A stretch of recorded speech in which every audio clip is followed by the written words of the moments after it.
RGPV diploma के previous year के question papers को सॉल्व करने की सीरीज़ के इस वीडियो में हम ईयर 2024 के कंप्यूटर प्रोग्रामिंग का क्वेश्चन पेपर सॉल्व कर रहे हैं।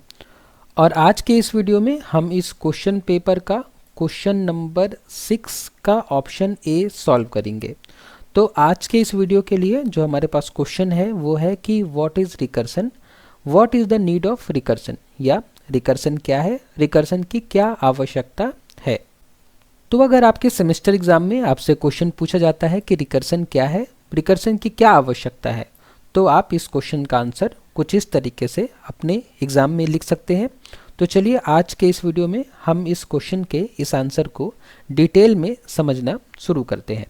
तो इस क्वेश्चन के जवाब में हम सबसे पहले अपने एग्जाम में लिख सकते हैं कि रिकर्सन एक प्रोग्रामिंग टेक्निक है जिसमें कोई फंक्शन स्वयं को कॉल करता है। यह तब तक चलता रहता है जब तक कि एक स्पेशल कंडीशन, जिसे बेस कंडीशन कहते हैं, पूरी नहीं हो जाती। मतलब क्या है, रिकर्सन एक प्रोग्रामिंग टेक्निक है जिसमें एक फंक्शन स्वयं को कॉल करता है, और ये कॉल कब तक होता रहता है, जब तक कि कोई एक स्पेशल कंडीशन, जिसे हम बेस कंडीशन कहते हैं, वो पूरी नहीं हो जाती। एग्जाम्पल के लिए, यदि कोई फंक्शन फैक्टोरियल स्वयं को अंदर से कॉल करता है तो इसे रिकर्सन कहा जाएगा। एग्जाम्पल में हमने क्या बताया कि एक मान लीजिए फैक्टोरियल नाम का फंक्शन है जो कि खुद को अपनी ही डेफिनेशन के अंदर से कॉल कर रहा है, तो ये क्या कहलाएगा, एक रिकर्सिव कॉल या रिकर्सिव फंक्शन कहलाएगा। अब उसके बाद रिकर्सन का सिंटेक्स समझ लेते हैं। सिंटेक्स में क्या है कि हमने एक फंक्शन बनाया है जिसका नाम फंक्शन ही है, और इस फंक्शन के अंदर हमने क्या लिखा है, एक कंडीशन लिखी है। इस कंडीशन को ही हम क्या कहते हैं, बेस कंडीशन कहते हैं। ये हर रिकर्सिव फंक्शन के अंदर होना जरूरी है। अगर ये कंडीशन नहीं होगी तो हमारा जो रिकर्सिव फंक्शन होगा वो इन्फिनाइट कॉल में चला जाएगा, इन्फिनाइट लूप में चला जाएगा बेसिकली, और ये कभी फंक्शन कॉल ख़त्म ही नहीं होगी। तो ये हम कंडीशन इसलिए लिखते हैं ताकि हमारा जो रिकर्सिव फंक्शन है, रिकर्सिव कॉल है, वो कभी तो जाके बंद हो, ठीक है। और उसके बाद बेस कंडीशन के बाद हमने क्या किया है, रिकर्सिव कॉल किया है, मतलब हमने इस फंक्शन के अंदर से इसी फंक्शन को कॉल किया है, ठीक है।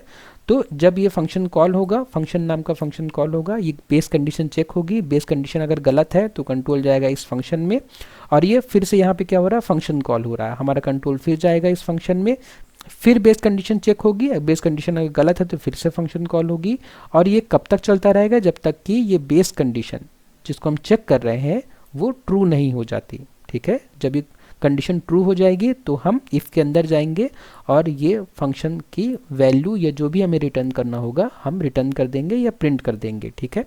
इस फंक्शन का रिटर्न टाइप है वॉइड, तो ज़रूरी नहीं है कि हम कुछ रिटर्न करें। यहाँ रिटर्न का मतलब बस इतना है कि जहाँ से हमने कॉल किया था हम वहीं वापस पहुँच जाएंगे। तो फिर रिकर्सिव फंक्शन के सिंटेक्स के बाद अब चलिए हम एक एग्जाम्पल देख लेते हैं, और इस एग्जाम्पल में देखते हैं कि रिकर्सिव कॉल कैसे काम करता है या रिकर्सिव फंक्शन कैसे काम करता है। तो यहाँ पे क्या है कि हमने एक एग्जाम्पल दिया है जिसमें हम किसी नंबर का फैक्टोरियल कैलकुलेट कर रहे हैं, ठीक है। एक सी प्रोग्राम लिखा है, ये सी प्रोग्राम क्या कर रहा है, रिकर्सिव टेक्निक का यूज़ करके किसी नंबर का फैक्टोरियल कैलकुलेट कर रहा है। फैक्टोरियल कैलकुलेट करने के लिए हम लूप्स का यूज़ भी कर सकते हैं, लेकिन फ़िलहाल इस एग्जांपल में हमने रिकर्सिव फंक्शन का यूज़ करके फैक्टोरियल को कैलकुलेट किया है। तो चलिए इस सी प्रोग्राम को समझते हैं और समझते हैं कि हमारा रिकर्सिव कॉल और रिकर्सिव फंक्शन कैसे काम करते हैं। तो इस सी प्रोग्राम में हमने सबसे पहले इंक्लूड किया है stdio.h को, जो कि हमारी हेडर फाइल है जिसमें हमारा printf और scanf का डिक्लेरेशन मौजूद है। उसके बाद में जो कंपाइलर होगा वो इस लाइन को एग्जीक्यूट करेगा जिसमें फैक्टोरियल नाम के फंक्शन की डेफिनेशन लिखी हुई है, लेकिन जो कंपाइलर है वो देखेगा, कह रहे ये तो मेन फंक्शन नहीं है, तो कंट्रोल हमारा जाएगा इस फंक्शन के बाहर, और अगली लाइन में यहाँ पे कंट्रोल हमारा पहुँचेगा। और जब यहाँ कंट्रोल पहुँचेगा तो कंपाइलर देखेगा तो ये तो मेन फंक्शन है, और मेन फंक्शन को ही हमें एग्जीक्यूट करना है सबसे पहले, ठीक है। हमारे प्रोग्राम में कितने भी फंक्शन हो, लेकिन सबसे पहले कौन एग्जीक्यूट होगा, हमारा मेन फंक्शन एग्जीक्यूट होगा। मेन फंक्शन के अंदर कंट्रोल जाएगा और सबसे पहले एक नम नाम का वेरिएबल जो कि इंटीजर टाइप का है वो डिक्लेयर होगा, और प्लस इनिशियलाइज भी होगा। तो मैं यहाँ पे क्या करता हूँ, एक नम नाम का वेरिएबल बना लेता हूँ जो कि डिक्लेयर प्लस इनिशियलाइज हुआ है। इसके बाद इस लाइन के बाद में अगली लाइन एग्जीक्यूट होगी प्रिंटफ वाली, तो ये लाइन प्रिंट होके आएगी फैक्टोरियल ऑफ परसेंटेज डी मतलब नम की वैल्यू। तो नम की वैल्यू क्या है, अभी हमने देखी नम की वैल्यू है 5। तो factorial of 5 is percentage D. अब इस परसेंटेज डी को कैलकुलेट करने के लिए हमें इस फंक्शन को पूरा कंप्लीटली एग्जीक्यूट करना पड़ेगा। यहाँ पे एक है, ये क्या है, ये है फंक्शन कॉल। ये फंक्शन कॉल है, मतलब अब हमारा कंट्रोल जाएगा इस फंक्शन की डेफिनेशन में। तो फंक्शन कॉल हुआ और फंक्शन कॉल होने में नम की वैल्यू पास हुई। ठीक है, कॉल बाय वैल्यू हुआ, यहाँ पे नम की वैल्यू पास हुई और फंक्शन हमारा कहाँ गया, फैक्टोरियल की डेफिनेशन में। फैक्टोरियल की डेफिनेशन कहाँ पे है, फैक्टोरियल की डेफिनेशन यहाँ पे है। ये हमारा कंट्रोल पहुँचा यहाँ पे। ठीक है, और वैल्यू क्या यहाँ से गई है, नीचे से क्या वैल्यू आई है 5। तो ये 5 वैल्यू मिलेगी यहाँ पे किसको, n को मिलेगी। n को मिलेगी वैल्यू कितनी मिलेगी 5, क्योंकि जो हमने वहाँ से वैल्यू भेजी है उस वैल्यू को ये n रिसीव करेगा। ठीक है, अब उसके बाद अंदर जाएगा, कंडीशन चेक होगा क्या n बराबर है 0 के, तो n तो 0 के बराबर नहीं है। तो यहाँ पे फिर क्या हो जाएगा, ये इफ कंडीशन गलत हो जाएगी और कंट्रोल आएगा रिटर्न में, और रिटर्न हमें क्या होगा, ये चीज़ रिटर्न होगी, ये लाइन। ठीक है, इस लाइन में क्या लिखा है, n इंटू फैक्टोरियल n-1। देखिए फिर से यहाँ पे क्या हुआ है, यहाँ पे हुआ है फंक्शन कॉल। फिर से हमने फैक्टोरियल फंक्शन को ही कॉल किया है, लेकिन n की एक छोटी वैल्यू के लिए, n की एक छोटी वैल्यू के लिए। अगर इस बात को मैं एक लाइन से समझाना चाहूँ तो इस बात को मैं ऐसा बता सकता हूँ कि किसी भी नंबर का जो फैक्टोरियल होता है, factorial of any number n, वो बराबर होता है, ठीक है, वो बराबर होता है किसके, अगर मान लीजिए कि हमें फैक्टोरियल निकालना है किसका, 0 का। ठीक है, अगर n की वैल्यू 0 है, ठीक है, इफ़ n की वैल्यू अगर 0 है तो 0 का फैक्टोरियल कितना होगा, 1 होगा। ओके, हमने यहाँ पे लिखा है कि अगर n की वैल्यू 0 है तो उसका फैक्टोरियल कितना होगा, 1 होगा। लेकिन अगर n की वैल्यू 0 नहीं है, मतलब कि अगर n की वैल्यू 0 नहीं है, मतलब ग्रेटर देन 0 है, तो उसका फैक्टोरियल क्या होगा, उसका फैक्टोरियल ये होगा, क्या होगा, उसका फैक्टोरियल होगा n into factorial of n-1, ये होगा उसका फैक्टोरियल। ठीक है, किसी भी नंबर का फैक्टोरियल जो होगा उस नंबर का प्लस उसके पिछले नंबर का फैक्टोरियल का मल्टीप्लिकेशन होगा। ठीक है, जैसे मान लीजिए n की वैल्यू 5 है, n की वैल्यू क्या है, 5 है, तो 5 का फैक्टोरियल जो होगा वो होगा 5 इंटू फैक्टोरियल ऑफ 4। ठीक है, 5 इंटू फैक्टोरियल ऑफ 4।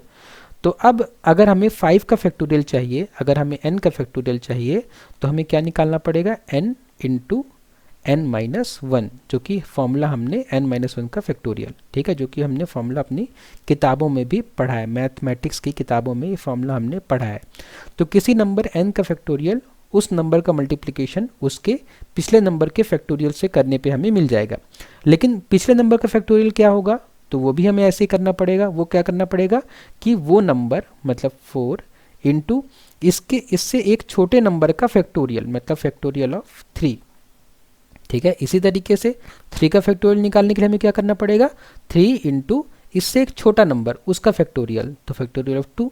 लेकिन हमें किसका फैक्टोरियल पता है, हमें पता है बस n इक्वल टू 0, मतलब हमें बस 0 का फैक्टोरियल पता है इस लाइन से कि 0 का फैक्टोरियल 1 होगा। उसके बाद के सारे नंबर्स को हमें ऐसे करके कैलकुलेट करना पड़ेगा। ठीक है, तो फैक्टोरियल ऑफ 2 भी हमें नहीं पता, तो फैक्टोरियल ऑफ 2 क्या होगा, 2 इंटू फैक्टोरियल ऑफ 1।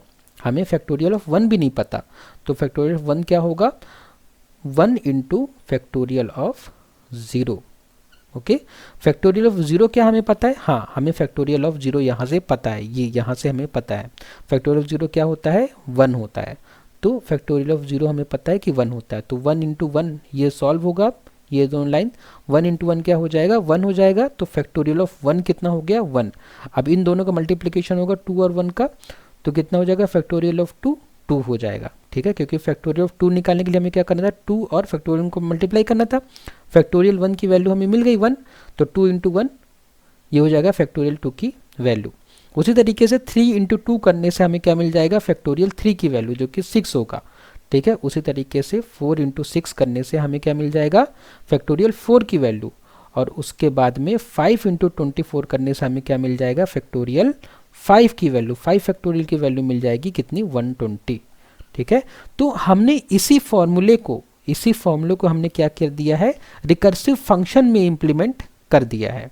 ओके, हमने यहाँ पे क्या लिखा है कि अगर n की वैल्यू 0 होगी तो हमें पता है कि फैक्टोरियल ऑफ 0 1 होता है, तो हम रिटर्न कर देंगे 1। लेकिन उसके अलावा हमें कुछ नहीं पता है, उसके अलावा हमें बस इतना पता है कि n से बड़ा कोई भी नंबर होगा तो उसका फैक्टोरियल वो नंबर मल्टीप्लाइड बाई उस नंबर से एक कम का फैक्टोरियल। ओके, तो यही हमने यहाँ पे किया हुआ है। तो इसीलिए जब 5 का फैक्टोरियल निकालना था हमें, तो हमने क्या किया था, 5 इंटू फैक्टोरियल ऑफ 4 को कॉल किया था। उसी तरीके से ये रिकर्सिव कॉल फिर से यहाँ जाएगी फैक्टोरियल 4 में, और n equal to 0 condition false होगी, फिर से रिटर्न होगा, और ये हमारा फंक्शन कॉल चलता रहेगा कब तक की, जब तक कि ये बेस कंडीशन ट्रू नहीं हो जाती। और जैसे ये बेस कंडीशन ट्रू होगी तो रिटर्न 1 होगा, और हमारा ये पूरा कैलकुलेशन मैंने इसी के लिए ही बताया है। इस तरीके से हमारा पूरा कैलकुलेट होके हमें फाइनली रिटर्न होके क्या मिल जाएगा, जब ये रिटर्न होगा फाइनली तो हमें मिल जाएगा कितना, 120। ठीक है, 120 हमें रिटर्न होकर फाइनली मिल जाएगा, और 120 जो मिलेगा वो यहाँ पे हमारा परसेंटेज डी की जगह ये 120 प्रिंट हो जाएगा। तो इस तरीके से हमारा जो रिकर्सिव कॉल होता है और रिकर्सिव फंक्शन जो होते हैं वो काम करते हैं। अगर आपको ये एक्सप्लेनेशन समझ में आ रहा है तो बहुत अच्छी बात है, लेकिन अगर नहीं आ रहा है तो आप चिंता मत करिए, धीरे धीरे समय देंगे तो आपको ये समझ में आ जाएगा। आने वाले कई वीडियोज़ में मैं इसकी चर्चा फिर से करूँगा, अलग अलग तरीके से बताने की कोशिश करूँगा। लेकिन फ़िलहाल है ना, अगर इस वीडियो में आपको कोई डाउट हो रहा है तो प्लीज़ मुझे कमेंट बॉक्स में बताइए, ताकि मैं इस प्रॉब्लम को और अच्छे तरीके से एक्सप्लेन कर पाऊँ। ठीक है, लेकिन अगर समझ में आ गया तो बहुत अच्छी बात है। तो इस तरीके से हमारा ये जो फैक्टोरियल ऑफ 5 होगा वो प्रिंट हो जाएगा। इसमें हमने किसी भी लूप का यूज़ नहीं किया है। ठीक है, ये कौन सा तरीका है, ये रिकर्सिव तरीका है किसी नंबर का फैक्टोरियल निकालने का। उसके बाद आउटपुट में आप बता सकते हैं कि फैक्टोरियल ऑफ 5 इज़ 120, और उसके बाद में हम रिकर्सन की आवश्यकता क्यों है, हम ये सारी बातें अपने आंसर में लिख सकते हैं। तो रिकर्सन की आवश्यकता क्यों है, जटिल समस्याओं को सरल बनाने के लिए। रिकर्सन का उपयोग उन समस्याओं में किया जाता है जहां एक समस्या को छोटे भागों में तोड़कर हल किया जा सकता है। जैसे कि हमने अभी फैक्टोरियल निकालने के लिए हमने क्या किया, हमने फैक्टोरियल 5 निकालने के लिए 5 इंटू फैक्टोरियल 4 किया। ठीक है, तो हमने क्या किया, एक बड़ी समस्या को छोटे छोटे पार्ट्स में डिवाइड किया, कब तक की, जब तक कि हमें सबसे सिंपल सॉल्यूशन का रिजल्ट नहीं मिल जाता। ओके, तो जटिल समस्याओं को सॉल्व करने के लिए, एग्जाम्पल के लिए जैसे अगर हमें फैक्टोरियल निकालना हो तो हमें रिकर्सन का यूज़ करना पड़ता है। फिबोनाची सीरीज़ कैलकुलेट करने के लिए, टावर ऑफ हेनॉय कैलकुलेट करने के लिए हमें रिकर्सन का उपयोग करना पड़ता है। रिपीटेटिव टास्क को हैंडल करने के लिए हम रिकर्सन का यूज़ करते हैं। रिकर्सन का उपयोग उन्हीं कार्यों के लिए होता है जो एक ही प्रक्रिया को बार बार दोहराते हैं, जैसे कि हमने अभी एग्जाम्पल में देखा है। एग्जाम्पल के लिए किसी डेटा स्ट्रक्चर को ट्रेवर्स करना। उसके बाद कोड को सिंपल और क्लीन बनाने के लिए लूप्स की बजाय रिकर्सन का उपयोग कोड को छोटा और समझने में आसान बनाता है। एग्जाम्पल के लिए ट्री की डेप्थ को नापना, अगर हमें ट्री की डेप्थ को नापना है तो उसके लिए रिकर्सन जो है बहुत अच्छा टेक्निक है। इसी तरीके से रिकर्सन कैसे काम करता है, तो अभी हमने समझा कि इसमें बेस कंडीशन होती है, रिकर्सिव कॉल होता है और स्टैक का उपयोग होता है। क्योंकि जब हमने फंक्शन कॉल किया तो पिछले फंक्शन की सारी इंफॉर्मेशन कहाँ स्टोर होती है, स्टैक में स्टोर होती है। तो इस तरीके से हम क्या कर सकते हैं, बता सकते हैं कि रिकर्सन कैसे काम करता है। उसके बाद में रिकर्सन के फ़ायदे क्या क्या हैं। सिंपल कोडिंग होती है, जैसे कि आपने देखा अभी हमने जो कोड किया है उसमें बहुत कम लाइनों में हमने अपने कोड को लिख दिया है, तो सिंपल कोडिंग होती है।